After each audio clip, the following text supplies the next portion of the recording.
ओम नमः सिद्धेभ्य।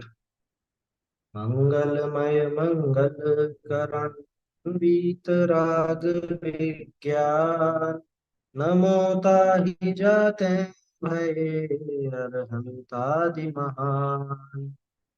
करि मंगल करि हो महाग्रंथ करण को काज।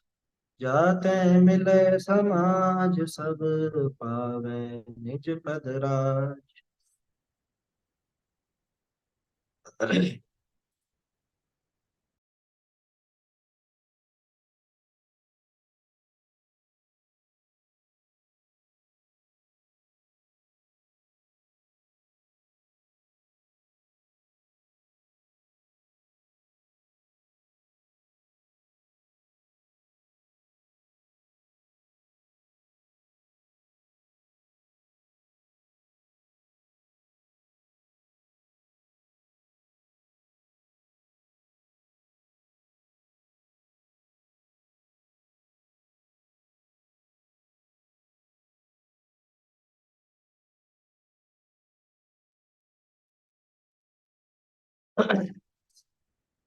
आवाज आ रही है बराबर?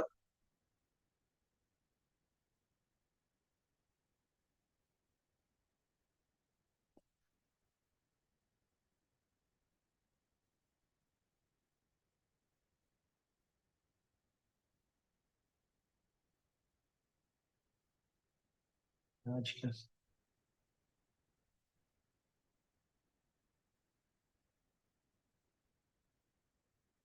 आवाज आ रही है आप लोगों को?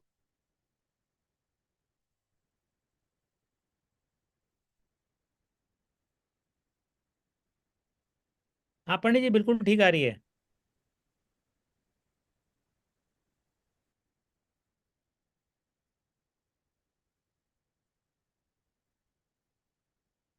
चलिए, सुने ध्यान से, शायद मेरे यहाँ पे नेटवर्क में कुछ समस्या है।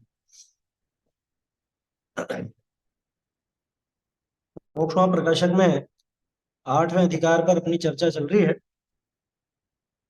द्रव्यानुयोग के व्याख्यान का विधान इसमें अपन देख रहे थे कि किस तरह से आचार्य देव अध्यात्म ग्रंथों में पुण्य पाप की समानता भी दिखाते हैं, और समानता दिखाने के अलावा कहीं कहीं व्यवहार का बिल्कुल निषेध भी कर देते हैं।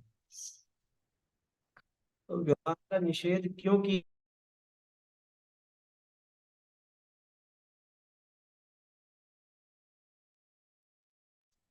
व्यवहार का निषेध क्यों किया, ये यहाँ पर अपने को समझना चाहिए। व्यवहार का निषेध यहाँ पे इस जीव को निश्चय धर्म की प्रतीति कराने के लिए है। शुभ भाव छोड़ करके पाप में लगाने के लिए नहीं, स्वच्छंदता का पोषण करने के लिए नहीं है। ये खास समझने की बात है। वे स्वच्छंदी बनाना चाहते हो आचार्य देव, वो तो उनका उद्देश्य है ही नहीं कि किसी जीव का बुरा हो, इससे ये सब संसार में भटकते रहें, ऐसी तो कोई भावना है नहीं। बल्कि असली धर्म को ये समझे, उस क्रियाकांड में नहीं उलझे, ये मुख्यतः आचार्य देव के दिमाग में रहती है। इसीलिए वो व्यवहार का निषेध भी करते हैं। लेकिन विडंबना कैसी है, आचार्य देव जिसका निषेध कर रहे हैं, हमें रस उसका ही आता है। जैसे उदाहरण के तौर पर अपन शास्त्राभ्यास की भी बात करें, तो लोगों को जो आचार्य देव के मूल ग्रंथ हैं, मूल शास्त्र जिनमें उन्होंने असली धर्म का वर्णन किया है, उनको पढ़ने का, उनको सीखने का, समझने का उसका प्रयास भी नहीं करते, रुचि नहीं रहती। और दुनिया भर की बातें, या जिसमें बाहरी क्रियाकांड कैसे करना है, इसका उल्लेख जहां मिल जाए, क्या जो अप्रयोजन भूत है, बिल्कुल अप्रयोजन भूत। क्या कि विधान में आपको कैसे वस्त्र पहनने चाहिए, विधान में आपको किस जगह खड़ा होना चाहिए, माथे पे मुकुट कैसा रहना चाहिए, मुख्य विधानकर्ता के माथे पर कैसा और बाकी के सिर पर कैसा है, और जोड़े में कैसे बैठे, किस हाथ से चढ़ाएं, ऐसे चढ़ाएं कि ऐसे चढ़ाएं, और थाली यूं रखना, ऐसे नहीं रखना। बोलो, इनमें बुद्धि ज्यादा दौड़ती। हाँ, आचार्य देव ने तो इसलिए स्पष्ट लिख दिया कि अंतोणत्थि सुइणम। पहली बात तो देखो, पहले भी कई बार अपन ने ये चर्चा की है, इसको आप बिल्कुल दिमाग में बिठा लीजिए। धर्म कहाँ मिलेगा, धर्म कहाँ मिलेगा, धर्म की परिभाषा क्या सही में समझना। तो वास्तव में जो कुंद कुंद आचार्य देव ने और उनकी लाइन वाले आचार्य, उनकी लाइन मतलब समझिए ना, कुंद कुंद आचार्य, उमा स्वामी आचार्य, समंत भद्राचार्य, पूज्यपाद देव नंदी है, अकलंक देव, अमृत चंद्राचार्य, जय सेनाचार्य, ये इनकी लाइन थी।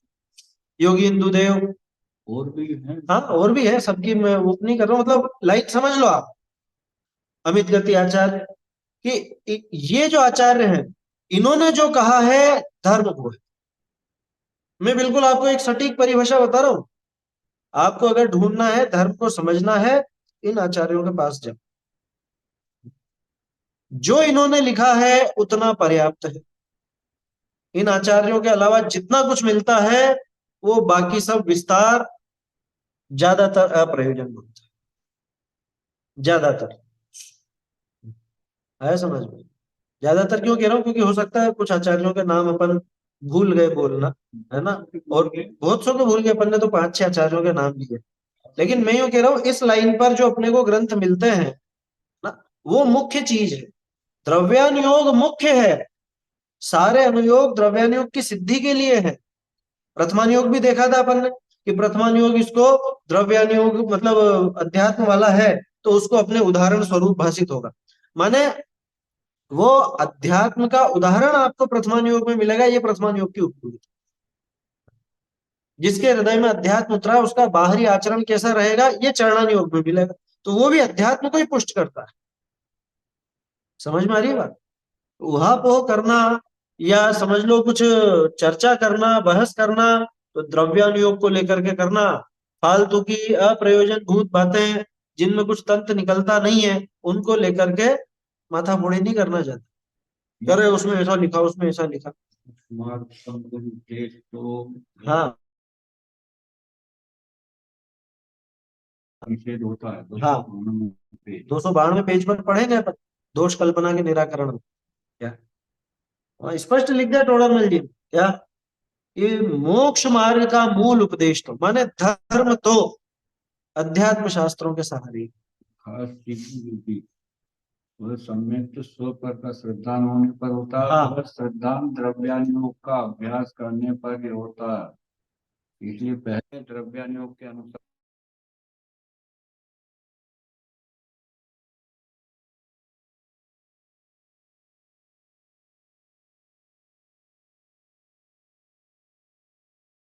आ रही है आवाज, आ रही है आप लोगों को?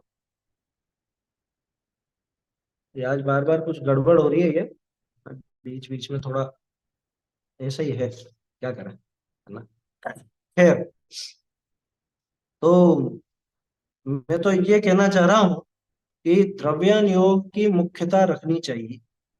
जो 52 पेज पर टोडरमल जी ने हमको चेतावनी दी है, क्या, कि प्रयोजन भूत मुख्य बात का निश्चय उपदेश का तो श्रद्धान करता नहीं, और व्यवहार श्रद्धान के उपदेश में ही मगन हो जाता। आचार्यों को इसीलिए तो व्यवहार का निषेध करना पड़ा। कारण क्या है? व्यवहार का निषेध क्यों करना पड़ रहा है आचार्य देव? इस जीव की आदत इतनी खोटी है कि उस व्यवहार उपदेश में ऐसा मग्न हो जाता है, बिल्कुल उसी को धर्म मान करके बैठ जाता है, इसलिए वो निषेध करता है। तो कल जो अपनी बात चली थी क्या, कि व्यवहार का निषेध।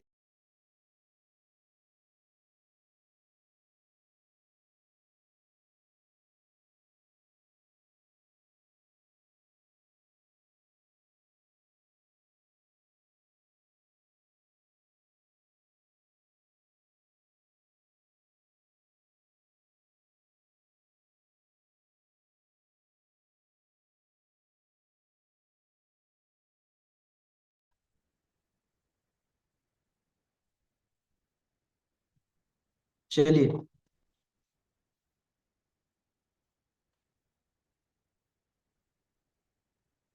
आ रही है आवाज, आ रही है ना?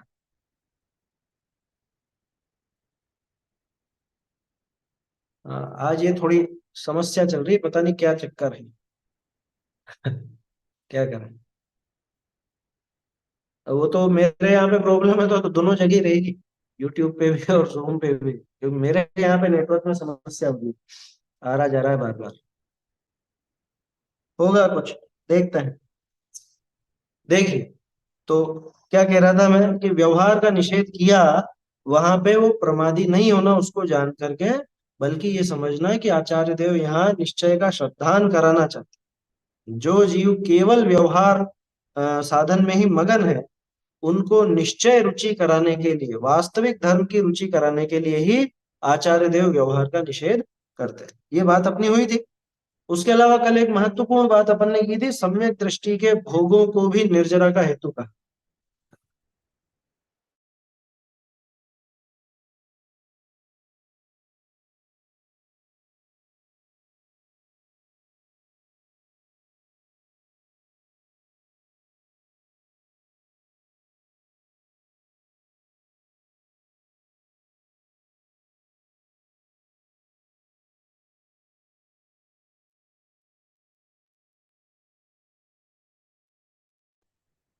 सुनिएगा,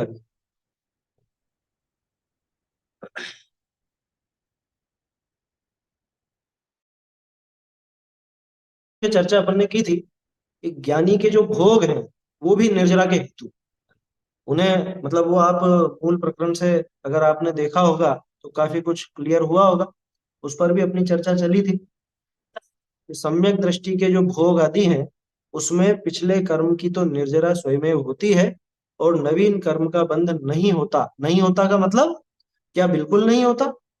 ये होता है, पर उस बंध को गिना नहीं। क्यों नहीं गिना? क्योंकि वो उस मात्रा में नहीं है जिस मात्रा में वो पिछला था। जिस मात्रा में पिछला वो कर्म बंध कर आते थे, जिस मात्रा में पहले के कर्म बंधा करते थे, उस मात्रा में वो कर्म नहीं है, नहीं बंध रहे हैं। इस वजह से उसे गौण करके आचार्य देव ने सीधा कहा कि इसके तो बंधन ही नहीं। इसमें हमारे अन्ना जी एक उदाहरण दिया करते थे, वो असल में शास्त्रों में आता है। क्या? अनुदरा कन्या। क्या?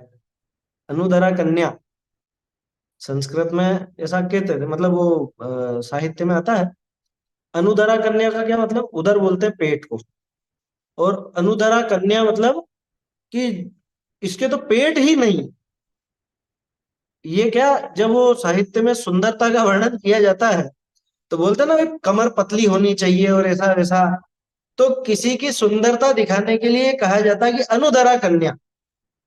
अब ये बताओ, बिना उदर वाला, बिना पेट वाली कोई लड़की होगी क्या?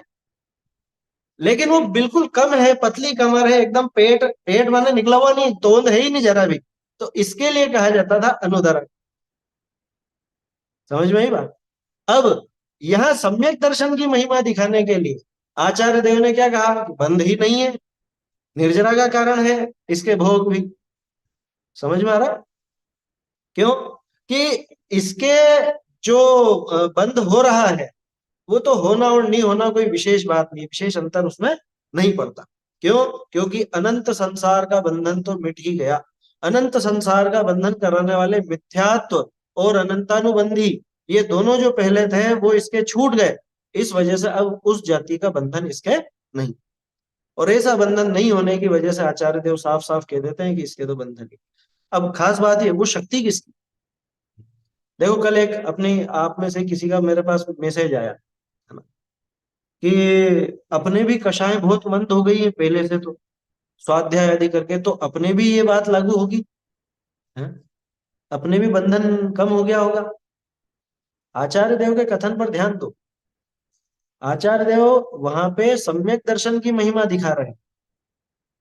इस सम्यक्त के होने पर, सम्यक्त के होने पर ये जो भोग आदि हैं, ये वैसा बंद कराने में समर्थ नहीं है जैसे ये मिथ्यात्व के राज में थे। राज पलट गया। क्या? पता नहीं स्पष्ट कि मिथ्यात्व ही संसार है। हाँ, मिथ्यात्व ही संसार है। जो कथन और इसमें मैंने देखा, निर्जरा अधिकार के अंदर ये गाथा थी जिसका कल मैंने आपको कोट कराया था। 194, 193 है असल में, 193 94, और उसके बाद वो कलश है 134वां। और निर्जरा अधिकार के अंत में आप देखोगे तो जयचंद जी ने इसका पूरा खुलासा किया। वहां ये प्रश्न उठाया उन्होंने कि क्या ज्ञानी के सच में बंध नहीं होता। ये जयचंद जी छाबड़ा ने पूरा वहां पे खुलासा पीछे दिया। तो मैं वो पूरा यहाँ पे नहीं पढ़ूंगा, ये आपके लिए होमवर्क जैसा समझ लीजिए। इस विषय को अच्छे से समझना है तो समय सारजी में निर्जरा अधिकार के आखिर में, बिल्कुल आखिर, है ना, बिल्कुल आखिर में जयचंद जी ने इसका खुलासा किया है। 1-1.5 पेज का है। 1-1.5 पेज भी क्या हो तो आधा-आधा पेज ही तो रहता है। तो वो खुलासा आप सब पढ़े, उससे आपको स्पष्ट समझ में आए कि ज्ञानी के क्या भोग भोगने में बंध नहीं होता। बंध तो होएगा ही सही, ठीक है, वो राग है, राग बंध का ही कारण। बात यह है कि अनंत बंधन कराने वाला जो मिथ्यात्व था वो नहीं है, इसलिए अब अनंत संसार का बंध नहीं होता। ये वहां पर दिखा रहे हैं आचार्य। और इसको दिखाने के लिए उन्होंने कह दिया कि इसके तो निर्जरा के कारण। अच्छा देखो एक चीज और है, यहाँ ये प्रश्न भी खड़ा होता है। आप कह देते बंध नहीं होता, यूं क्यों कहा कि निर्जरा होती। दो प्रश्न बनते हैं ना। एक प्रश्न तो ये है कि उसमें बंध होता है कि नहीं होता है, तो वो तो अपने को समझ में आ गया होता है, लेकिन वो नहीं गिनने जैसा है। दूसरा ये कि चलो बंध नहीं होता ये कह दो, निर्जरा होती है ये क्यों कह रहे हो? ये असल में आचार्य देव उसकी दिशा दिखा रहे। किसकी दिशा, किसकी दिशा दिखा रहे हैं? ये सम्यक दृष्टि की दिशा किस तरफ।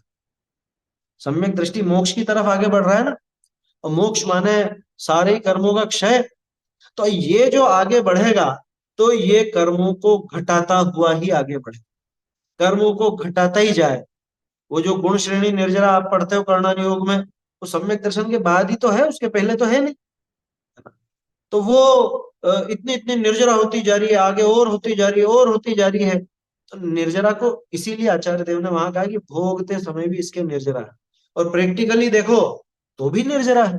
क्यों? क्योंकि कल अपन ने देखा था ना भाई, वो जो भोग भोग रहा है वो किसी पुण्य के उदय में मिले, है ना, पुण्य के उदय में मिले ना, तो पुण्य का उदय आया माने उसकी निर्जरा हो गई।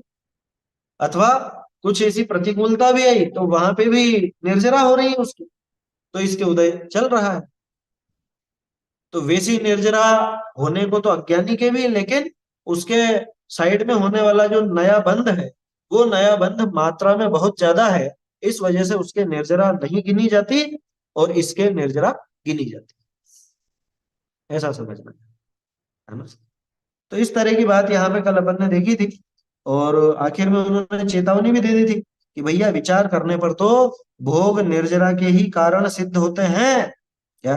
भोग जो है वो निर्जरा के ही कारण सिद्ध होते हैं। अगर अ, भोगों को सर्वथा निर्जरा का कारण मान लिया जाए, मैं उल्टा बोल गया पहले, भोग निर्जरा के कारण ही सिद्ध होते हैं। विचार करने पर भोग बंध के ही कारण सिद्ध होते हैं। अगर निर्जरा के कारण सर्वथा मान लिए जाए तो भोगों को छोड़ करके कोई भी दीक्षित क्यों होते, ये भोगों का त्याग क्यों करते, पांच इंद्रिय का जय क्यों करते, परिश्रमों का सहन क्यों करते, मुनिराज आगे क्यों बढ़ते। इसलिए वास्तव में भोग जो है वो बंधन के कारण है, लेकिन सम्यक दर्शन की महिमा दिखाने के लिए आचार्य देव ने ये कहा कि ये भोग जो इसके हैं वो निर्जरा। वो निर्जरा अधिकार आप पढ़ोगे ना तो दो एक जगह तो अगर आपने पहले से अच्छा अभ्यास नहीं किया, वो अपेक्षाएं नहीं समझते हो तो गड़बड़ा जाओ। आचार्य देव अमृत चंद्राचार्य ने एक जगह ऐसा लिखा क्या कि ये तो निज रसात, निज रस से, निज रस में ऐसे मगन होके पूरे विश्व में नाचता है। कौन? कौन? ज्ञानी। ज्ञानी पूरे विश्व में नाचता है निज रस में मगन होकर। क्यों? उसको बंधन नहीं है, क्यों? उसकी मर्जी पड़े जो कर। और वहां पे आचार्य देव ने ऐसा भी लिखा टीका में, एक गाथा में तो, कि तू निश्चिंत रह करके सब भोग, तुझे कोई बंध नहीं। अब कोई नए व्यक्ति को पकड़ा दो तो स्वच्छंदी हो ही जाए। टोडरमल जी की कृपा है जो अपेक्षाएं उन्होंने समझाई। जयचंद जी ने उसके अर्थ में भी लिख दिया कि जैसे शराब पीकर मत्त होकर के कोई इधर उधर नाचता है, अब वो कोई उदाहरण उल्टा मत लेना, लेकिन जैसे वो उसकी खुमारी चढ़ती है ऐसे इसके निज रस की ऐसी खुमारी है कि निज रस में मग्न होकर के ये पूरे विश्व में नाचता है। श्लोक संख्या ध्यान नहीं, लेकिन निर्जरा अधिकार में आखिर में वहां मिलेगा, वो परवाह नहीं है। परवाह नहीं है उसको। हाँ, अमृत तो पा लिया ना उसने, ये है वो, वहां लिखा वो पूरे क्या बोलते हैं, अनंत आकाश में नाचता। देख लिया ना अपना आत्मा, अगर उसमें बंदी भी, मेरे आत्मा में दुखी नहीं है, आत्मा में देख रखा ना उसने ज्ञानी ने आत्मा को। ये देख लिया तो अब क्यों परवाह करेगा। ये उस पर्याय जिन तारण तरण ही से लिए, परवाह करे को जब्बर की, आया समझ में। वो तो खैर जिनेंद्र भगवान की बात है, लेकिन ये असली असली तो जिनेंद्र यहाँ पे है ना। जय नहीं मरे ना बंद करे। ये जान लिया उन्होंने, ज्ञानी ने। क्यों घबरा। ऐसा है। तो द्रव्यान योग में ऐसे कई चीजें अपने को मिलेंगी, तो उसका अपने को आशय समझना चाहिए। कहते हैं कि नहीं घर पे घी खत्म हो गया, शक्कर खत्म होगी, तेल खत्म हो गया, जबकि है उसमें भी दो चार टन, पानी खत्म होगी, हाँ, गैस खत्म होगी। वो सामान्य कथन ऐसे ही कहने में आता है। देख नहीं अभी घर पे थोड़ी। और डब्बे में थोड़ा बहुत सामान रखा होने पर भी क्या बोलते हैं, ये खत्म हो गया है। हैं? शक्कर का डब्बा खाली हो गया है, शक्कर लेकर के आओ। घर पे श्रीमती जी बोलेगी क्या, ये खत्म होगी, जबकि अभी पड़ी है, थोड़ी बहुत तो रहती है? लेकिन पहले ही कहा जाता है, बस ऐसे ही यहाँ पे समझ, कि निर्जरा है ही नहीं, उसके बंद ही नहीं है, जबकि है भाई, लेकिन वैसा नहीं है जैसा पहले था। चलिए, इसी प्रकार अन्य भी कथन हो तो उनका यथार्थपना जान लेते हैं। यहाँ तक अपना विषय हो गया था, लेकिन ये कुछ विशेष और थी बात, तो इस पर अपन ने चर्चा की। आगे देखते हैं। अ, बहुरी ना, मूल से देखते हैं, भंडारी से।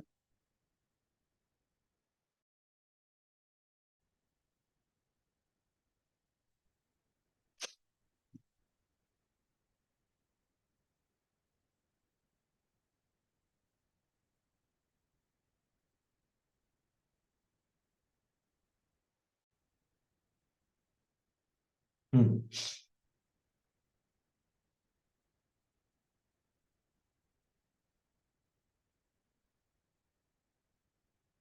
हम्म, बहुरी द्रव्यानुयोग विषय भी,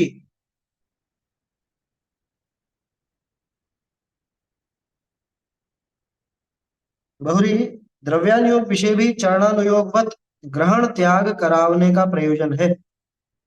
ताते छद्मस्त के बुद्धि गोचर परिणामनि की अपेक्षा ही तहाँ कथन कीजिए है। बहुरी अ, कथन, एक सेकंड, विशेष परिणामनि की मुख्यता करी निरूपण कीजिए। बहुरी कर्णानुयोगवत सूक्ष्म वर्णन न कीजिए, ताके उदाहरण कहिए। बीच की लाइन रहेगी क्या, एक सेकंड फिर से पढ़ता हूं, सुनिएगा ध्यान से। बहुरी द्रव्यानुयोग विषय भी चरणानुयोग वत ग्रहण त्याग करावने का प्रयोजन है। ताते छद्मस्त के बुद्धि गोचर परिणामनि की अपेक्षा ही तहाँ कथन कीजिए है। इतना विशेष है, जो चरणानुयोग विषय तो बाह्य क्रिया की मुख्यता करी वर्णन करिए है, और द्रव्यानुयोग विषय आत्म परिणामनि की मुख्यता करी निरूपण कीजिए। बहुरी कर्णानुयोगवत सूक्ष्म वर्णन न कीजिए है, ताकि उदाहरण कहिए है। उपयोग के शुभ अशुभ शुद्ध ऐसे तीन भेद कहे, तहाँ धर्मानुराग रूप परिणाम सो शुभोपयोग, और पापानुराग रूप व द्वेष रूप परिणाम सो अशुभोपयोग। राग द्वेष रहित, राग द्वेष रहित परिणाम सो शुद्धोपयोग ऐसे कहा। देखो यहाँ हाशिए में आप देखोगे तो राग द्वेष रहित के साथ में एक शब्द और लिखा था पहले, टोड़ा मिल गया, साइड में देखिए सीधे हाथ की तरफ, आत्मानुभवन आदि रूप लिखा है। राग द्वेष रहित आत्मानुभवन आदि रूप परिणाम सो शुद्धोपयोग। हाँ, वो काट दिया ना उन्होंने खुद भी, टोडर मलिक ने भी काट दिया, वो आगे खुलासा करते इस वजह से यहाँ पे नहीं दिया, लेकिन वो समझाने के लिए लिखा था उन्होंने। राग द्वेष रहित परिणाम सो शुद्धोपयोग ऐसे कहा। सो इस छद्मस्थ के बुद्धि गोचर परिणामनि की अपेक्षा ये कथन है। कर्णानुयोग विषय कषाय शक्ति अपेक्षा गुणस्थान आदि विषय संश्लेष विशुद्ध परिणाम अपेक्षा निरूपण किया है, सो विवक्षा यहाँ नहीं। कर्णानुयोग विषय तो रागादि रहित शुद्धोपयोग यथाख्यात चारित्र भय होई, सो मोह का नाश ते स्वयमेव होसी। नीचली अवस्था वाला शुद्धोपयोग का साधन कैसे करे? और द्रव्यानुयोग विषय शुद्धोपयोग करने ही का मुख्य उपदेश है। ताते यहाँ छद्मस्थ जिस काल विषय बुद्धि गोचर भक्ति आदि व हिंसा आदि कार्य रूप परिणामनि को छुड़ाए आत्मानुभवन आदि कार्य विषय प्रवर्ते तिस काल शुद्धोपयोगी कहिए। यद्यपि यहाँ केवल ज्ञान गोचर सूक्ष्म रागादिक हैं, तथापि ताकि विवक्षा यहाँ न करी। अपनी बुद्धि गोचर रागादिक छोड़े तिस अपेक्षा या को शुद्धोपयोगी कया। ऐसे ही स्व पर श्रद्धानाधिक भय सम्यक तो अधिक कहे, सो बुद्धि गोचर अपेक्षा निरूपण है। सूक्ष्म भावनी की अपेक्षा गुणस्थान आदि विषय सम्यक तो अधिक का निरूपण कर्णानुयोग विषय पाइये है। ऐसे ही अन्य जानने। चलिए, अच्छा थोड़ा ही बचा है, इसको पढ़ देता हूं मैं ताकि द्रव्यानुयोग का प्रकरण तो पूरा हो जाए। एक पैराग्राफ और है छोटा, देखिए यहाँ काटा हुआ भी था। जो द्रव्यानुयोग विषय कथन किया वही तक, हाँ आगे दे दिया हो, आगे दे दिया, कोई दिक्कत। ताते द्रव्यानुयोग के कथन की कर्णानुयोग ते विधि मिलाया चाहे, सो कहीं तो मिले कहीं न मिले है। जैसे यथाख्यात चारित्र भय तो दो अपेक्षा शुद्धोपयोग है, बहुरी नीचली दशा विषय द्रव्यानुयोग अपेक्षा तो कदाचित शुद्धोपयोग होई, और कर्णानुयोग अपेक्षा सदा काल कषाय अंश के सद्भावते शुद्धोपयोग नहीं। ऐसे ही अन्य कथन जान लेना। बहुरी द्रव्यानुयोग विषय परमत विषय कहे तत्वादि तिनको असत्य दिखावने के अर्थ तिनका निषेध कीजिए, तहा द्वेष बुद्धि न जान। तिनको असत्य दिखाई सत्य शुद्धान करावने का प्रयोजन जानना। ऐसे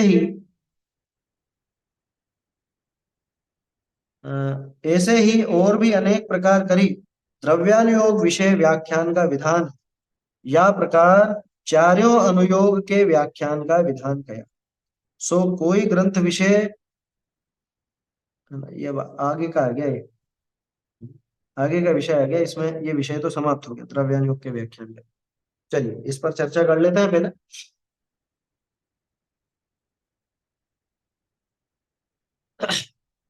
ये एक नया पॉइंट इसके अंदर निकल करके आता है।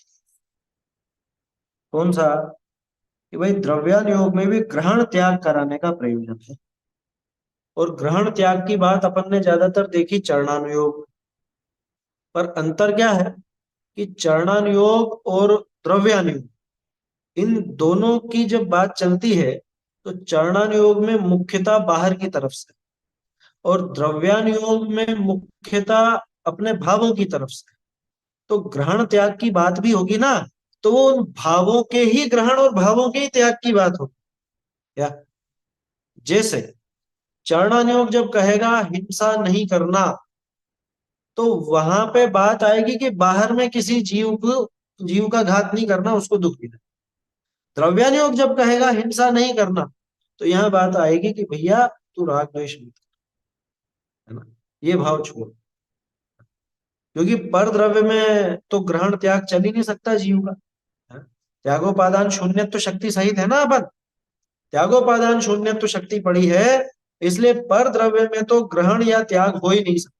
द्रव्यानुयोग ये कहे जो कुछ भी ग्रहण या त्याग होना वो तेरा तुझमें हो, तेरे जो विकारी भाव हैं जिनकी वजह से तू दुखी होता है वो त्याग, उनका तू त्याग, और जो तेरे भले के कारण है ऐसे भावों का तू ग्रहण कर। ये ये द्रव्यानुयोग की विधि रही। तो द्रव्यानुयोग में भी क्या कहा, द्रव्यानुयोग में भी चरणानुयोग वत ग्रहण त्याग करावने का प्रयोजन है। इस वजह से ही ताते हैं छद्मस्त के बुद्धि गोचर परिणामनी की अपेक्षा ही तहा कथन कीजिए। इसलिए द्रव्यानुयोग में भी जो कथन मिलता है वो हमारी बुद्धि गोचर कथन मिलता है, छद्मस्त की बुद्धि गोचर। देखो चरणानुयोग और द्रव्यानुयोग दोनों में ही इस संसारी जीव को, गृहस्थ जीव को, पापों में उलझे हुए जीव को, या ये जो दिन भर इधर से उधर इसकी भागा दौड़ी चलती रहती है संसार में, ऐसे जीव को समझाने के लिए ही द्रव्यानुयोग और चरणानुयोग लिखे गए। जो लोग कहते हैं ना द्रव्यानुयोग तो भारी है, द्रव्यानुयोग तो बारीक है, बारीक है, भाई बारीक इसलिए है कि उपयोग लगाना पड़े, ऐसा नहीं है कि आपको पकड़ में नहीं आए। जैसे गुरुदेव कहा करते थे सूक्ष्म बात, तो सूक्ष्म बात का क्या मतलब? सूक्ष्म बात का मतलब ये है कि भैया ध्यान दो। सूक्ष्म बात का ये मतलब नहीं है, यहाँ पर जो गुरुदेव कहते थे उसमें सूक्ष्म बात का ये मतलब नहीं है कि समझ में नहीं आए, कि तुम्हारे बुद्धि में नहीं आएगा, तुम्हारी बुद्धि गोचर बात नहीं है, ये नहीं है उसका अर्थ। चलो एक छोटा सा प्रश्न मैं आपसे पूछता हूं, द्रव्यानुयोग और कर्णानुयोग दोनों में सूक्ष्म बात किसकी है? कर्णानुयोग की या द्रव्यानुयोग? थोड़े समय पहले चर्चा भी की थी अपन ने इस तरह की। द्रव्यानुयोग सूक्ष्म है या कर्णानुयोग सूक्ष्म?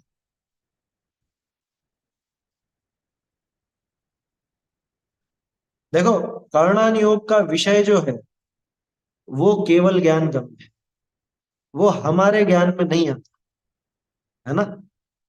और द्रव्यानुयोग का जो विषय है वो छद्मस्त बुद्धि गोचर है। एक जीव, एक गृहस्थ जीव भी उस बात को समझ करके आत्मा को ग्रहण कर लेता है, स्वीकार कर लेता है, समझ जाता है, आत्मानुभवी हो जाता है ना। तो अब ये बताओ, जो हमारे ज्ञान में नहीं आए, केवल ज्ञानी के ही ज्ञान में आए, वो सूक्ष्म कहलाना चाहिए या अपना ये आत्मा की बात सूक्ष्म कहलानी चाहिए? तो फिर गुरुदेव गलत कहते थे क्या? गुरुदेव जो कहते थे सूक्ष्म बात छे, सूक्ष्म बात छे, है ये गलत कहते थे? झीणी बोलते थे, झीणी झीणी बात छे, सूक्ष्म बात छे। तो उसका आशय इतना था कि भैया थोड़ा उपयोग लगाओ, वो उपयोग लगाने की प्रेरणा देते थे उससे। उनका ये आशय नहीं था कि तुम्हारे समझ के बाहर की बात है। जैसे कर्णानी योग में कह दिया भाई सुमेरु कितना कि 1 लाख योजन, अब बताओ आप में से कौन नापने जाने वाला है वहां पे? कौन जाएगा और कौन देखेगा? कैसे? अपने को पकड़ में नहीं आएगा, होने को इतनी स्थूल वस्तु है, लेकिन हमारे ज्ञान गम्य नहीं है, केवल ज्ञान गम्य है, इस वजह से वो सूक्ष्म। और आत्मा यद्यपि अमूर्तिक है, इंद्रियों से पकड़ में नहीं आता, और हम मन और इंद्रियों के माध्यम से जानने का उपाय ज्यादा अपना रहता है, लेकिन इसके बावजूद उस आत्म स्वरूप का अनुभव तो हम भी कर सकते हैं। भाव का कर रहे हो भी लगातार, अशुभ का कर रहे हो भी नहीं। हाँ, अशुभ का नहीं। शुभ और अशुभ का ये पकड़ में आता है अपने को, ये भाव पकड़ में आते हैं। यहाँ जो शुभ अशुभ की बात आई, ये भाव अपने को खुद को पकड़ में आते हैं ना। अब भाव दिखते तो नहीं है, हैं? समझ में आ रही है बात? भाव दिखते तो नहीं है ना। जैसे सुमेरु है तो सुमेरु तो इतना बड़ा और वो दिखेगा भी सही, जो देख रहे होंगे उनको। भाव दिखने वाले नहीं है, भाव अमूर्तिक है, लेकिन क्रोध, मान, माया, लोभ, इन सब का अनुभव अपने को होता है कि नहीं होता? समझ में आ रही है बात? तो सही है, केवल ज्ञान की सिद्धि के लिए वो जो सूत्र श्लोक लिखा है समंत भद्र स्वामी ने, सूक्ष्म अंतरित दूरार्थ, केवल ज्ञान गम्य विषय होगा ही सूक्ष्म। और आत्मा किसके ज्ञान गम्य विषय? क्या सिर्फ केवल ज्ञानियों के काम, मतलब उन्हीं के जानने में आएगा कि नहीं? ये तो हमारे भी जानने में है ना। तिर्यंच मतलब तिर्यंच गति वाला जीव भी उसको जान लेता। तिर्यंच गति के अनपढ़ भी ले स्वाद सफल भव कर जाते, है समझ? तो ये जो कहा ना छद्मस्त बुद्धि गोचर, छद्मस्त की बुद्धि गोचर कथन मिलेगा आपको द्रव्यानुयोग में। इसलिए द्रव्यानुयोग से घबराना नहीं। नए नए लोग क्या है, स्वाध्याय की उनको बात करते हैं तो कहते अरे आत्मा आत्मा जाने के बोलते रहते हैं, हमको तो समझ में ही नहीं आता, हमारी तो समझ से ऊपर की बात है। अरे भैया तेरी समझ की ही बात है, बस थोड़ी सी रुचि लगाएगा तो सब समझ में आएगा, रुचि नहीं हो तो कुछ भी समझ में नहीं आता। उनकी चीज तो सब समझ में आती है। हाँ, शरीर और ये मेरा, ये भी मेरा, ये जो सारे सामान पुतगल है वो तो आ जाते हैं समझ में, है औंधा तो हो रहा। अरे ये क्या वो सरकार हर साल नए नए कानून लाती रहती है, ये व्यापारी लोग सब अच्छे से जानते हैं या कि अब ये करना और ये करना है, और जीएसटी और जाने क्या क्या। बोलो सब समझ गए कि नहीं समझ गए, जो भी वो काम कर रहे हैं व्यापारी वर्ग।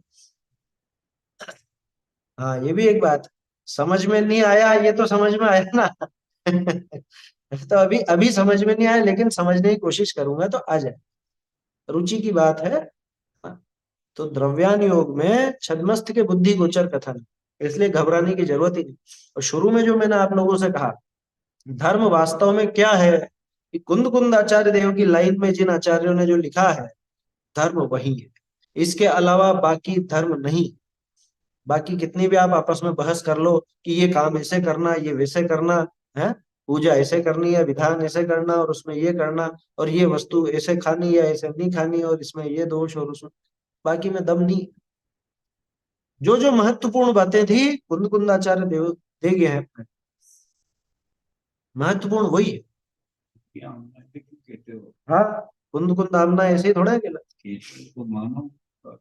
देखिए, तो द्रव्यानुयोग में भी चरणानुयोगवत ग्रहण त्याग कराने का प्रयोजन, ताते छद्मस्त के बुद्धि गोचर परिणामनि की अपेक्षा ही कहाँ कथन की। क्यों कि अगर छद्मस्त के बुद्धि गोचर नहीं होगा तो किसका त्याग कराना है, किसका ग्रहण कराना है, वो आचार्य बोले जाएंगे, समझेगा ही। अगर आपको बच्चे से कुछ चीज छुड़ानी है तो उसको उसी की भाषा में बोलोगे या नहीं, जो उसके समझ में आ जाए। जैसे मान लो एक बच्चा को गरम गरम दूध के बर्तन की तरफ जा रहा है, गैस पर गरम दूध रखा हुआ है उसमें बर्तन में, है ना, और उसकी तरफ जा रहा है। अब आप उसको कहने लगो कि ये बहुत उष्ण है और इससे तुम्हारी चमड़ी ऐसी जल जाएगी और ऐसा हो जाएगा वैसा, उसको समझ में नहीं आना। तो उसकी बुद्धि गोचर बात कर, ताता, बस ताता बोला इतने में तो दूर हो जाएगा, समझ में ही बात, इतना कहने में समझ गया ना, इतना कहने मात्र में समझ गया। तो आचार्य देव अध्यात्म की जब बात करते हैं तो वो छद्मस्त की बुद्धि गोचर बात करते हैं। क्यों, क्योंकि ग्रहण त्याग कराने का प्रयोग, और ग्रहण त्याग तभी बन सकेगा जब हमको समझ में आएगा, हमारी भाषा में हमको समझ में आ जाएगा तो वो बात बन जाएगी, और नहीं तो नहीं बनेगी। ऐसा है यहाँ, है ना। तो द्रव्यानुयोग हाँ इतना विशेष है ना, इतना विशेष है जो चरणानुयोग विषय तो बाह्य क्रिया की मुख्यता करी वर्णन कीजिए है। द्रव्यानुयोग में तो बाह्य क्रिया की मुख्यता से वर्णन किया जाता है, और द्रव्यानुयोग में आत्म परिणामनि की मुख्यता करी निरूपण कीजिए, ये दोनों में अंतर आ जाता है। ग्रहण त्याग दोनों में ही है, किसमें किसमें, चरणानुयोग और द्रव्यानुयोग दोनों ही ग्रहण त्याग कराते हैं। लेकिन चरणानुयोग बाहरी क्रिया की तरफ से ग्रहण या त्याग की बात करेगा, और द्रव्यानुयोग अपने ही भावों की तरफ से ग्रहण या त्याग की बात करेगा, है ना। चरणानुयोग में आपको बाहरी क्रियाएं छुड़ाई जाएंगी, क्यों, उसका कारण पहले देख चुके हैं अपन।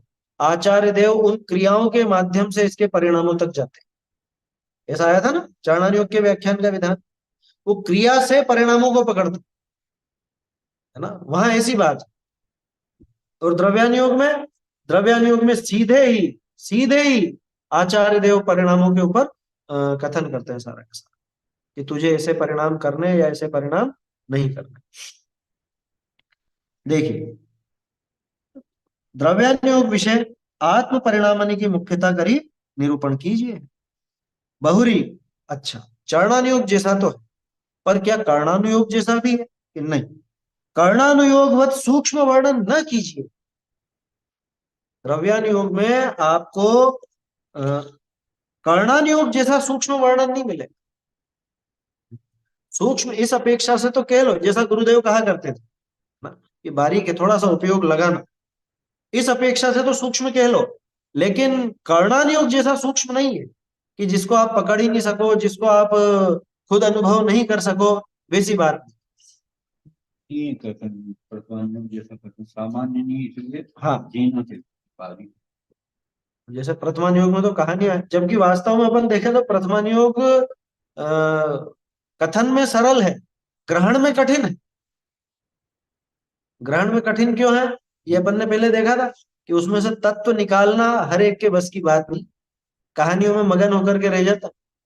आचार्य देव कहाँ तक पहुंचाना चाहते हैं उस चीज को नहीं देखते। आया समझ? देखिए,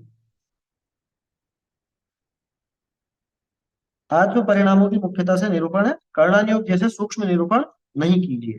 ताके उदाहरण देखो, दो तीन उदाहरण यहाँ टोडरमल जी बता रहे हैं। पहला तो उपयोग का, जैसे उपयोग की बात चलती है तो उपयोग के शुभ अशुभ शुद्ध ऐसे तीन भेद कहे। ये प्रकरण अपने 7वें अधिकार में भी अच्छे विस्तार के साथ है, जिसके आधार पर भागचंद जी ने दो बहुत सुंदर भजन बनाए। क्या है? एक तो वो ताते परिणामन की संभाल में गाफिल मत वे है प्राणी, और एक परिणति सब जीवन की तीन भांति वर्णी। ये दोनों भजन भागचंद जी ने एज इट इज वो मोक्ष मार्ग प्रकाशक की उतार दिया। वो पेज नंबर तो 7वें के आखिर में ही था मेरे ख्याल से। हाँ, वो अपना भला बुरा तो अपने परिणामों से ही है वो। 262 67 66 होगा शायद, 266 होना चाहिए, 266। ये तो बाद ही बात ना। वहां से भी गिर जाता है। देखो परिणामों की विचित्रता, 266 वही कह रहा था, ऊपर से ही। भजन भी यही है। भजन में एक ही बात है कि 11वें से गिर जाता है और फिर एकदम चढ़ जाता है। तो खैर, वो तो मैंने आपको एक परिचय दिया कि तीन प्रकार का वो वर्णन वहां पढ़ना हो तो विशेष विस्तार वहां। तो ये तीन प्रकार के परिणाम है, शुभ अशुभ और शुद्ध। शुभ माने पुण्य के भाव, सीधे शब्दों में कहें तो कि जिससे पुण्य बंद होता है वो शुभ भाव। मंद कषाय को भी शुभ भाव कहा जाता है। अशुभ की जो पाप बंध के कारण है ऐसे अशुभ कहलाते हैं। और तीसरा शुद्ध। देखो, ये जैन दर्शन की बहुत बड़ी विशेषता है। दुनिया में दो ही चीजें चलती है, पुण्य और पाप। अधिकांश दर्शनों में आपको ये दो ही मिलेंगे, पुण्य और पाप। इसी को वो धर्म और अधर्म कह देते। जबकि अपने यहाँ पे बिल्कुल अलग हटके कहा कि पुण्य पाप ये दोनों अलग, और धर्म इन दोनों से न्यारी कोई तीसरी वस्तु। ये जैन दर्शन की विशेषता है, मौलिक विशेषता। धर्म आपको न पाप में मिलेगा न पुण्य में। धर्म इन दोनों से बिल्कुल एक तीसरी अलग वस्तु। क्या कहा? शुभ अशुभ शुद्ध तीन भेद बताए। तहा धर्मानुराग रूप परिणाम सो शुभोपयोग, ना, धर्म का अनुराग शुभ भाव, देवशास गुरु के प्रति भक्ति परिणाम। और पापानुराग रूप व द्वेष रूप परिणाम सो अशुभोपयोग, किसी के प्रति द्वेष भाव हो या पाप का अनुराग हो तो वो अशुभोपयोग। तीसरा, राग द्वेष रहित परिणाम सो शुद्धोपयोग, कि जहां पे न राग न द्वेष, वो शुद्धोपयोग है। इसी को अपन अलग तरह से भी व्याख्या मिलती कि दो ही तरह के परिणाम, एक शुद्धोपयोग एक अशुद्धोपयोग। फिर अशुद्धोपयोग के दो भेद कर देते हैं, शुभोपयोग और अशुभोपयोग, है ना? समझ में आया भाई?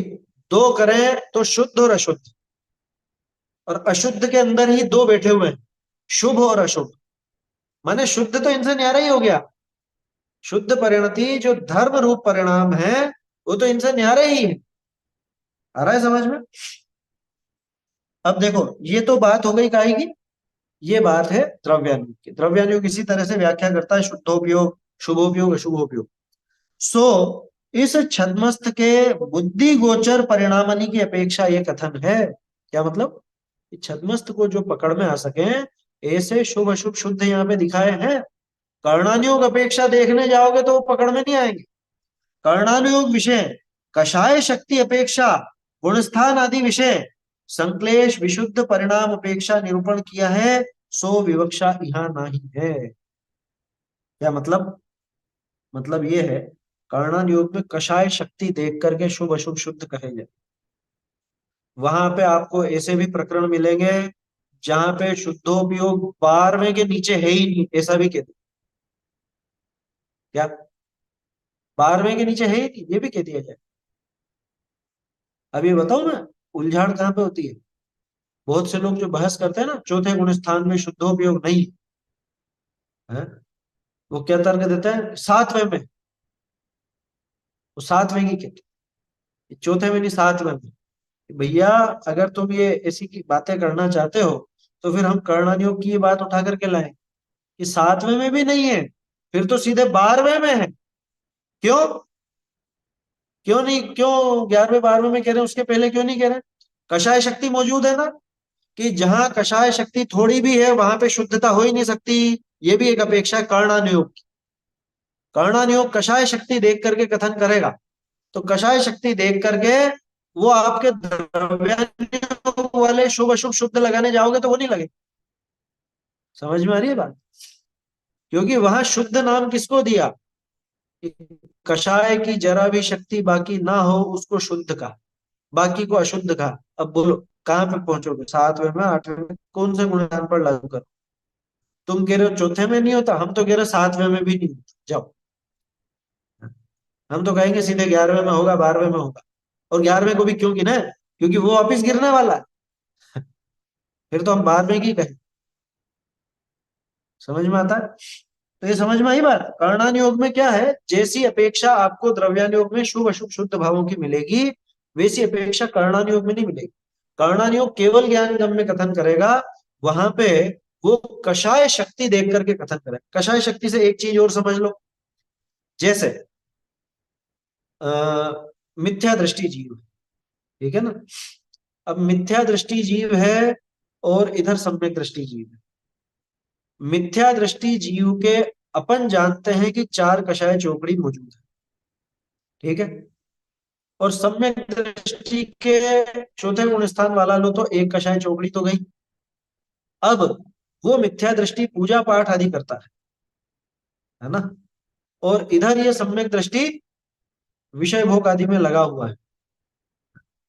कर्णानुयोग क्या कहेगा? कर्णानुयोग क्या कहेगा? कषाय शक्ति की तरफ से देखोगे तो वहां तो शुभ है ही नहीं, वहां शुभ है ही नहीं। कहां पे? शक्ति की अपेक्षा नहीं होगा। नहीं नहीं, वो चीज तो अलग। वहां पे तो शुभ इसलिए नहीं कि वहां पे कषाय सारी की सारी मौजूद, अनंतानुबंधी भी मौजूद है। हाँ, तो वह शुभ नहीं है, ये कर्णानुयोग कहेगा, क्योंकि वो कर्मों की तरफ से बात कर, है ना? वो मन कषाय नहीं है। हाँ, वह यूं कह देगा मंद कषाय नहीं। अब जबकि अपने को दिख रहा है ना मंद कषाय रूप परिणाम नजर आ रहा है। तो ये जो छद्मस्त की बुद्धि गोचर, ये बात पकड़ में आई। अब छद्मस्त की बुद्धि में कितना आता है कि अरे देखो कषाय इसकी मंद हुई है, ये भगवान के सामने खड़ा होकर के पूजा कर रहा है, शुभ भाव कर रहा है, इसके शुभ राग के भाव है, मंद कषाय के भाव हैं, तो इसको शुभ भाव कह देंगे, है ना? क्योंकि हमको यही पकड़ में आता है। कर्णानुयोग की जो अपेक्षा है वो कर्मों की तरफ से। कर्म हमको पकड़ में नहीं आते, कर्म कितने बारीक है, वो केवल ज्ञान गम्य है ना? तो केवल ज्ञान गम्य हमारी पकड़ में नहीं आती, तो वो विवक्षा शुभ अशुभ शुद्ध की वो विवक्षा यहां मत लगा। कर्णानुयोग की बात अलग लगेगी, द्रव्यानुयोग की बात अलग। तो कर्णानुयोग में कषाय शक्ति अपेक्षा गुणस्थान आदि विषय संश्लेष विशुद्ध परिणाम अपेक्षा निरूपण किया है, सो विवक्षा यहाँ नहीं है ना? वो बात यहाँ पर नहीं लगा। कर्णानुयोग विषय तो देखो ये आगे ना बात। कर्णानुयोग विषय तो रागादि रहित शुद्धोपयोग, क्योंकि अभी अपन ने शुद्धोपयोग किसको नाम दिया था? थोड़ी देर पहले तीनों की परिभाषा देखी थी ना। शुद्धोपयोग माने राग द्वेष रहित परिणाम, है ना? तो अब ये बताओ, कर्णानुयोग तो कहेगा कि राग आदि रहित शुद्धोपयोग कहाँ पे होता है? यथाख्यात चारित्र भय हुई। आ गई बात 11वें 12वें गुण स्थान की, कि तुम शुद्धोपयोग की बात करते हो, शुद्धोपयोग तो यथाख्यात चारित्र होने पर होगा। कौन कहेगा ये बात? कर्णानुयोग कहेगा। कर्णानुयोग कहेगा। क्यों? कि वो पूरी कषाय शक्ति और कर्मों की वो सब व्यवस्था देख करके वैसा कथन करता। हाँ, छठे पेज पर भी सही है बात। संश्लेष विशुद्ध और शुद्ध शुरू में भी बताया। नहीं, इसमें तो है 266 में, तो छठे पे भी शुरू में ही, शुरू में पहले अधिकार में भी है, पेज नंबर 6 पर। देखिए, तो मोह का नाश तो स्वयं हो, जब मोह का नाश होगा तो अपने आप ही वो यथाख्यात चारित्र बनेगा, और तभी जाकर के शुद्धोपयोग बनेगा। ये कर्णानुयोग की अपेक्षा। लेकिन निचली अवस्था वाला शुद्धोपयोग का साधन कैसे करे? वो जो निचली दशा वाला है वो शुद्धोपयोग का साधन कैसे करेगा?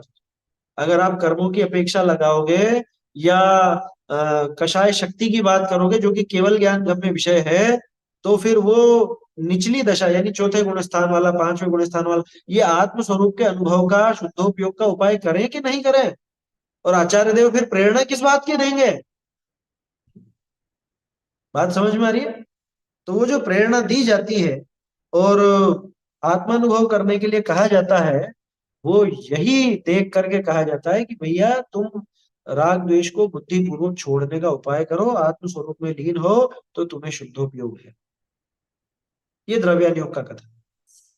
इसको कर्णानुयोग से मेल करना चाहोगे नहीं है ना? कर्णानुयोग से इसका मिलान सब जगह नहीं बैठा, आगे लिख भी दिया टोडर में। द्रव्यानुयोग को हर जगह कर्णानुयोग से मिलाना चाहो सो वो नहीं मिलेगा। देखिए, सो मोह का नाश है स्वयं होसी, नीचली अवस्था वाला शुद्धोपयोग का साधन कैसे कर? और द्रव्यानुयोग विषय शुद्धोपयोग करने ही का मुख्य उपदेश है। मुख्य अलग से डाला टोडर में क्या? पहले लिखा था कि शुद्धोपयोग करने ही का उपदेश, उन्होंने कहा नहीं, मुख्य द्रव्यानुयोग का मुख्य उपदेश क्या? ये एक छोटा सा प्रश्न आपके नोट करना चाहूँ कि द्रव्यानुयोग का मुख्य उपदेश शुद्धोपयोग करना, आत्म स्वरूप में लीन हो, यही मुख्य उपदेश। द्रव्यानुयोग की पूरी रचना आत्मानुभवन की प्रेरणा के लिए, आत्मानुभव शुद्धोपयोग के लिए प्रेरणा। ताते यहाँ छद्मस्थ जिस काल विषय बुद्धि गोचर भक्ति आदि व हिंसा आदि, ये दो उदाहरण ऐसे क्यों लिए? भक्ति आदि या हिंसा आदि का क्या अर्थ? भक्ति आदि माने शुभ राग, हिंसा आदि यानी अशुभ या पुण्य और पाप के। अशुभ राग के वहां तो द्वेष होगा, हिंसा में माने शुभ भाव और अशुभ भाव। भक्ति आदि में शुभ भाव हो गया और हिंसा आदि में अशुभ भाव हो गया। तो जब छद्मस्थ जीव जिस काल में बुद्धि गोचर भक्ति आदि, बुद्धि गोचर क्यों कह रहे? जो खुद को पकड़ में आए ऐसे परिणाम। अबुद्धि गोचर पड़े हुए हो उसकी बात नहीं कर रहे, ये लब्धि में पड़ी हुई है और चीजें, वो नहीं है बात। बुद्धि गोचर, बुद्धि गोचर तो यानी कि बुद्धि पूर्वक ना तो ये भक्ति कर रहा है, बुद्धि पूर्वक ना ये हिंसा कर रहा है, यानी कि बुद्धि पूर्वक शुभ अशुभ दोनों में ही नहीं लग रहा। तो बुद्धि पूर्वक इन कार्यों से परिणामों को छुड़ाकर आत्मानुभवन आदि कार्य विषय प्रवर्ते इस काल शुद्धोपयोगी कहिए। कौन? चौथे गुणस्थान वाला भी छोड़कर। हाँ, इन सबको छोड़कर मन को छुड़ाए। मन को नहीं लिखा गया इसे? परिणाम को छोड़। अच्छा अच्छा, नहीं नहीं नहीं, मन नहीं था, परिणामनी को छुड़ाए। हाँ ठीक है, परिणामों को छुड़ाकर माने वही परिणामों को छोड़कर, वो नई भाषा के हिसाब से कर दिया, सही है वो। तो हमारे यहाँ शुद्धोपयोग किसको कहें? हमारे यहाँ मतलब द्रव्यानुयोग में किसको कहेंगे? कर्णानुयोग में किसको कहें? कर्णानुयोग तो कहेगा कि शुद्धोपयोग वहां पर, कहाँ पे? कि जहां पे यथाख्यात चारित्र 11वें 12वें गुण स्थान है ना, शुद्धोपयोग वहां बताएगा कर्णानुयोग। द्रव्यानुयोग कहाँ बताएगा? कि जहां पे ये बुद्धि पूर्वक न तो शुभ भावों में लग रहा है न अशुभ में लग। क्रम क्या रहेगा? क्रम तो ये रहेगा कि पहले अशुभ को इसने बुद्धि पूर्वक छोड़ा, फिर शुभ भाव आया, फिर शुभ भाव को भी बुद्धि पूर्वक छोड़ा और आत्म स्वरूप में रमणता, है ना, ये क्रम है इसका। तो जब दोनों को छोड़ चुका होगा वहां इसके शुद्धोपयोग कहलाता है। वो भूमिका शुद्धोपयोग की और वो काम चौथे गुण स्थान में भी होता है। ठीक है ना, ऐसा है। वो उसमें 13वीं गाथा के पहले क्या था? अमृत चंद्राचार्य का वाक्य था ना, यमेव आत्मानुभूति, और ये आत्मानुभूति नहीं, एक और शब्द दिया था उन्होंने, आत्मख्याति, आत्मख्याति दिया था क्या? ये जो ये जो अनुभव हुआ है ये आत्मख्याति, और आत्मख्यातिस्तु सम्यक दर्शन में, आत्मख्याति सम्यक दर्शन, वहां आत्मलीनता को सम्यक दर्शन से जोड़ा है। अब जो लोग ये सोचते हैं अथवा ये कहते हैं कि चौथे गुण स्थान में आत्मानुभूति नहीं होती, वो एक बार उस गाथा को पढ़ ले, है ना। 13वीं गाथा की टीका के अंदर है, स्पष्ट लिखा है, स्पष्ट अमृत चंद्राचार्य देव ने संस्कृत में लिखा है, और उसके ऊपर एक लाइन और लिख दी, इति समस्तमेव निर्वध्यम। क्या? ये बिल्कुल निर्बाध कथन है, इसमें रंच मात्र भी है किंतु परंतु की गुंजाइश नहीं है। वो आत्मानुभूति है, उसी का नाम सम्यक दर्शन है। और आत्मानुभूति का ही दूसरा नाम शुद्धोपयोग है। समझ में आ रही बात? तो बिना शुद्धोपयोग के वो सम्यक दर्शन नहीं होता, ये समझ लेना चाहिए। तो ये दोनों अपेक्षाओं का अंतर समझ में आया, द्रव्यान योग और कारणान योग का। कारणान योग में बात चलेगी कर्मों की तरफ से, अथवा समझ लीजिए कषाय शक्ति की तरफ से, और वो केवल ज्ञान गम्य कथन रहेगा। और यहाँ पे बात चलेगी जिन भावों को हम पकड़ सके उसकी तरफ से, क्योंकि काम भी उसी से होना है। देखो क्या, काम भी उसी से ही होना है। कर्मों की तरफ देख के कुछ कर नहीं सकते आप, ना मालूम पड़ता है। वो जो मुनिराज श्रेणी चढ़ते हैं, उन तक को ये पता नहीं रहता कि हम कौन सी श्रेणी चढ़ रहे हैं। उपशम है कि क्षपक है, और ये भी नहीं कि 8वां है कि 9वां है कि 10वां है कि 11वां कौन सा। बुद्धि पूर्वक अपने कौन कौन से भाव कर लो कोई भी पता नहीं होता। हाँ, केवल ज्ञान नहीं है। अबुद्धि पूर्वक तो हमारे जो खुद के भाव चल रहे हैं वो हमको पकड़ में नहीं आते। भाई उपयोग में बहुत सारी चीजें हैं ना, लब्धि में जाने क्या क्या पड़ी हुई बातें हैं, और उनके संबंध में जाने क्या क्या परिणाम है अंदर, जो थोड़ी देर बाद जब सामने आती है वो चीज तो वो प्रकट हो जाते हैं। जैसे हाँ, अबुद्धि पूर्वक तो अभी होएगा ही नहीं, वो तो पकड़ में आएगा ही, लेकिन वो पड़ा हुआ था, मैं ये कह रहा हूँ, ये उससे सिद्ध होता है। थोड़ी देर बाद अपनी जो भी क्रिया चलती है उससे सिद्ध होता है कि ये पड़ा हुआ भाव। जैसे उदाहरण के तौर पे सुबह सुबह आप मंदिर जाते हो, पूजा करते हो, भक्ति करते हो, स्वाध्याय करते हो, जो भी करते हो, ठीक है। बुद्धि पूर्वक उपयोग कहाँ है? बुद्धि पूर्वक तो जो काम कर रहे हैं उसी में ही है, अगर है तो, है ना। और अबुद्धि पूर्वक, अबुद्धि पूर्वक आपको घर पे क्या क्या बनाया है, क्या अभी जाकर के क्या करना है, वो सब परिणाम अबुद्धि पूर्वक चल रहे हैं अंदर में, वो पकड़ में नहीं आए, लेकिन वो समय आने पर प्रकट हो जाए। वहां से छूटते ही फिर जाते हो ना, ये स्वाध्याय पूरी हो गई, अब चलो भोजन करो, अब ऑफिस जाना है, अब दुकान जाना है, ये करना है, वो करना, ये सारी चीजें सामने बाद में आ जाती। तो अबुद्धि पूर्वक वो अंदर कहीं ना कहीं चल ही रही है, वो केवल ज्ञान गम्य, वो हमको पकड़ में नहीं आता। हमें क्या करना है पहले बता दिया उन्होंने, टोडरमल जी ने। द्रव्यान योग में भी ग्रहण त्याग का प्रयोजन और जीव के भावों की मुख्यता से कथन है। बस हो गया सोल्व सारा का सारा, कि जो बुद्धि पूर्वक भाव हमको पकड़ में आते हैं उन्हीं में हमको सारी मेहनत करनी। क्या कितना सरल कर दिया टोडरमल जी ने, कि बुद्धि पूर्वक हमको जो भाव पकड़ना आते हैं उसी में काम करना, और काम उसी से बनेगा। कि तू तेरे बुद्धि पूर्वक भावों को संभाल, अबुद्धि पूर्वक के तो अपने आप संभल जाएंगे। क्या उनको संभालने जाएगा तो संभलेंगे नहीं, वो पकड़ में ही नहीं आएंगे। पहली बात किसको संभालेगा बताओ।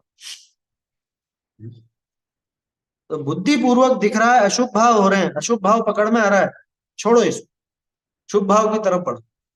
बुद्धि पूर्वक शुभ भाव में स्थित है, इसका फायदा उठा लो, इसको भी छोड़ के शुद्धोपयोग में जाने का प्रयास करो, आत्मानुभव का प्रयास करो। ये द्रव्यानुयोग की प्रेरणा है पूरी। क्या कहा? 1 मिनट लेते हैं प्रश्न आपका, ये जरा सा ही है।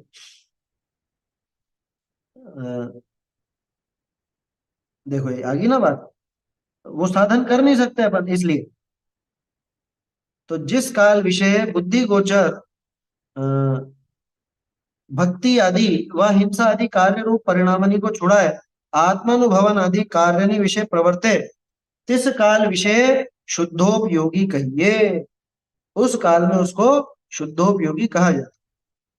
यद्यपि यहाँ केवल ज्ञान गोचर सूक्ष्म रागादिक है, तथापि ताकि विवक्षा यहाँ न करें। तो बुद्धि गोचर जो पड़े हुए हैं वो केवल ज्ञान गम्य है ना। अबुद्धि गोचर जो राग पड़ा हुआ है वो केवल ज्ञान गम्य। अरे उपयोग की बात छोड़ो, मैं तो राग के ऊपर ही घटित करता हूँ। अभी बुद्धि गोचर आपको किस चीज का राग पकड़ में आ रहा है? सोचिए, खुद पर सोचिए। अभी बुद्धि गोचर आपको किस चीज का राग पकड़ में आ रहा है? जो जिनवाणी आप सुन रहे हो ग्रंथ का, इस अपनी चर्चा का, इसी का राग पकड़ में आ रहा है ना, बुद्धि गोचर ये पकड़ में आ रहा है कि हाँ मेरे इस समय ये भाव चल रहे हैं समझने के। ठीक है, मुझे ये बताओ, घर वालों का राग टूट गया क्या? हम्म? तो वो कहाँ है कि वो चल रहा है अंदर, बुद्धि गोचर। समझ में आ रही है बात? वो है बुद्धि गोचर, वो पकड़ में नहीं आएगा। किस समय, जिस समय दूसरा चल रहा है, जिस समय दूसरा मुख्यता से दिख रहा है, उसको छोड़ के बाकी तो बुद्धि गोचर में जाता है। ऐसा है।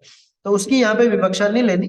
अपनी बुद्धि गोचर रागादि छोड़ता है, वही अपेक्षा, उस अपेक्षा ही शुद्धोपयोगी कहा जाता है। ऐसे ही चलिए, अब आगे का प्रकरण तो कल देखेंगे अपन, ये स्वपर श्रद्धान का ये दूसरा प्रकरण है इसमें। ये भी कर्णन योग और द्रव्यान योग के आपस के मेल वाला प्रकरण है। इसको फिर कल देखेंगे, समय तो हो गया अभी। बोलिए। सम्यक्त और आत्मानुभूति का मीनिंग एक ही हुआ?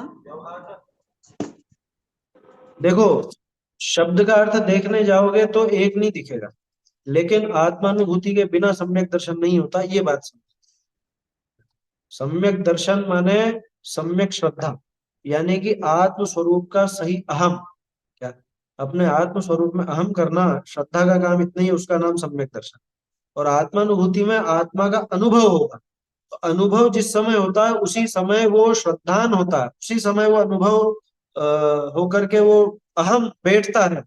इसलिए आत्मानुभूति के साथ ही सम्यक दर्शन होता है। तो दोनों को एक कह भी सकते हैं, लेकिन आत्मानुभूति सम्यक दर्शन का साधन समझना, माने उससे सम्यक दर्शन होता है ऐसा समझना। बाकी शब्द में तो दोनों में ऐसा अंतर है। ठीक है। इसका राग नहीं आ रहा है बिल्कुल भी पढ़ने में। जिनवाणी स्तुति आपने पीडीएफ बोली थी ना, महके घट जिन स्तुति। हाँ, उसके साथ ही उसके अर्थ वाली वो लिंक भी भेजी थी मैंने, है ना, उसमें सुन लीजिएगा, वो उस पर चर्चा पहले हो चुकी है, तो अर्थ राग, उसमें समझ में आ जाए। राग मतलब गाने में? राग उसमें मैंने कहा है ना, बस वही राग मुझे समझ में आती है जो मैंने बता दी उसको, है ना, वैसी राग देख लीजिए।